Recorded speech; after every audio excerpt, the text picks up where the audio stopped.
Norany vako moa ny fanomezana sy ny tolotra avy amin'ireo malala-tanana samihafa ho fanohanana ireo trabona vokatry ny fandalovan'ny rivodoza Enao ho an'ny fikambanana fifankatiavana Madagasikara Chine ohatra dia nitondra ny voatsirambiny tanany ihany koa izy ireo natolo ho an'ny BNGRC io voatsirambiny tanany io ahafahana manohana ireo mpiray tandrazana izay trabona amin'izao fotoana izao. Tato-pavao. Tokony ianararoatra ny fandrosoan'ny Chine Madagasikara, hoy ny Jenerala Kotonirina Joanesa, filoha-vaovao ny fikambanana fifankatiavana Madagasikara Chine, nandritra ny tafa tamin'ny mpanao gazety.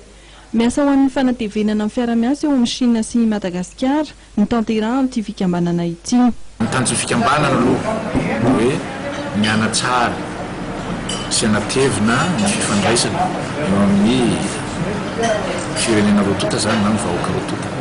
Ka ao anatin'izay zany zay ao anatin'ny fehim-potoana zay ijoroan'le itondrany le fikambanana dia hanamafy an'izay hoe fifankatiavana ny fanamafisana ny fifankatiavana eo amin'ny roatota zay. Ny fomba fijerinay zany zay hoe Madagasikara zany tokony ahay anaraotra hoe inona ny fampandrosoana tany Chine mba tonga eto amintsika koa zany tokony hanamafy an'izay fiara-miasa zay zany tsika.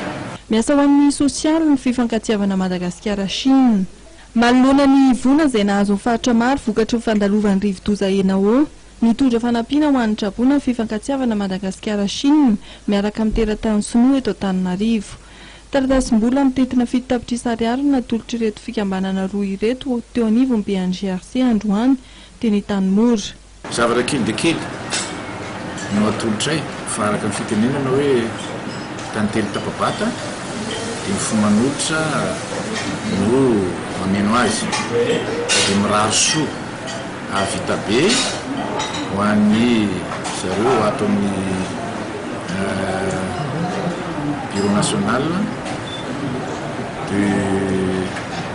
de la gestion des catastrophes.